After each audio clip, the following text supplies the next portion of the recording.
So this is institutional journal number 5. So what we did is we went back to Goodwill and we did some interviews.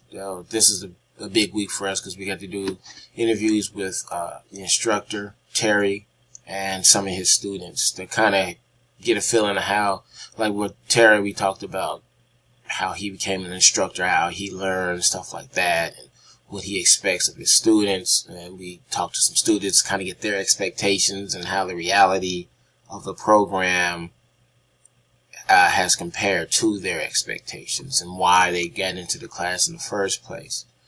So that was the main point. We didn't shoot anyone really doing any welding.